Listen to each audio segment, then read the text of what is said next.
प्रहलाद जी, बढ़ती महंगाई, बढ़ते खर्चे, इन खर्चों के बीच में स्टेप अप करना कितना आसान है और कितना टफ है? सही, थोड़ा स्मार्ट बजट बनाइए। जो सालाना इंक्रीमेंट हो रहा है, बोनस मिल रहा है, जो आपके थोड़े फालतू के खर्चे हैं उसको कट कीजिए और जो पैसा बचता है उसको आप स्मार्ट सिप में लगाइए, यानी स्टेप अप कीजिए।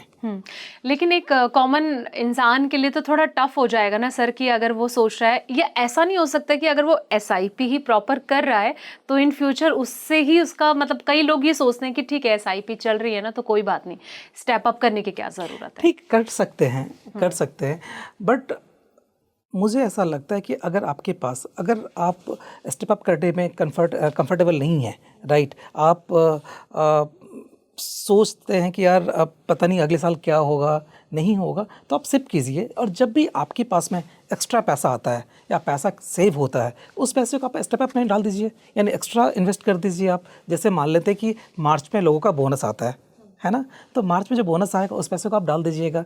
आप कमिटमेंट मत कीजिए कि आपको हर महीने एक्स्ट्रा पे करना है, बट जब भी आपके पास में इसमें पैसा आता है या जिस महीने आपको लगता है कि एक एक्स अमाउंट का बजट था, उसमें कुछ पैसे बच गए, उस पैसे को आप इन्वेस्ट कर दीजिए। तो यही आपका स्टेप अप इन्वेस्ट हो गया कि जब भी आपके पास पैसे बचते हैं या कहीं से आते हैं, या वो बोनस के रूप में आते हैं, इंक्रीमेंट के रूप में आते हैं, उस पैसे को आप इन्वेस्ट कर दीजिए।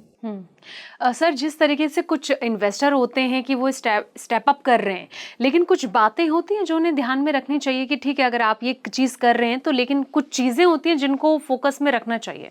फोकस में ऐसा कोई रखने की चीज़ नहीं होती, क्योंकि आपने ऑलरेडी अपने पोर्टफोलियो को क्रिएट कर रखा है, एक दिशा दे दी है कि हमें कितना पैसा कौन से फंड में डालना है, राइट। और वो जो दिशा है, जो आपका गोल है, उसको वो एकम्प्लिश करता है।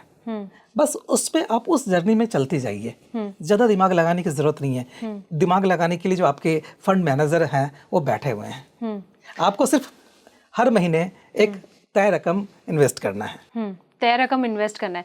सर, आजकल जैसे कि इसका क्रेज़ भी बहुत तेज़ी से बढ़ रहा है, लोग काफ़ी ज़्यादा इसके बारे में जानने की जिज्ञासा रख रहे हैं, इसमें कहीं ना कहीं इन्वेस्ट करने की सोच रहे हैं। तो आप जिन लोगों ने अभी तक इसमें इन्वेस्ट नहीं किया, उनको लेकर क्या कहेंगे? वो बहुत गलत कर रहे हैं मुझे लगता है अपने फ्यूचर के साथ, क्योंकि फ्यूचर में आपको पैसा ही साथ देगा, राइट। एक सेइंग भी है कि आज आप पैसा बचाओगे तो पैसा आपको कल बचाएगा, है ना। तो आज टाइम है, टाइम रहते आप सेव कर लीजिए ताकि पैसा आपको कल बचा सके। मतलब यही चीज़ है कि अगर वो टाइम रहते ये चीज़ करना शुरू कर दें, मतलब अभी भी देर नहीं हुई है, अब टाइम रहते इन्वेस्टमेंट करना शुरू कर दें। बिल्कुल बिल्कुल बिल्कुल, इन्वेस्टमेंट का कोई टाइम नहीं होता, जब आपके पास पैसा है आप इन्वेस्ट कर दीजिए। एक लास्ट कमेंट में चाहूँगी, आप हमारे जितने भी व्यूअर्स हमें देख रहे हैं, क्योंकि देखिए उनका जो प्यार है वो हमेशा मैंने देखा है आपके हर पॉडकास्ट में नए नए कुछ सवाल के साथ रहता है, तो आप क्या कहेंगे उनको? बहुत कि आज बचाइए पैसा, कल के लिए बचाइए, क्योंकि अगर आज पैसे की ज़रूरत है तो कल भी पैसे की ज़रूरत पड़ेगी ही। आज आप अपने बजट को स्मार्ट बजट बनाइए, जो आपके अननेसेसरी एक्सपेंसेस है उसमें कट कीजिए, उस खर्चे को थोड़ा सा कम कीजिए और इन्वेस्टमेंट की जर्नी आप स्टार्ट कर दीजिए।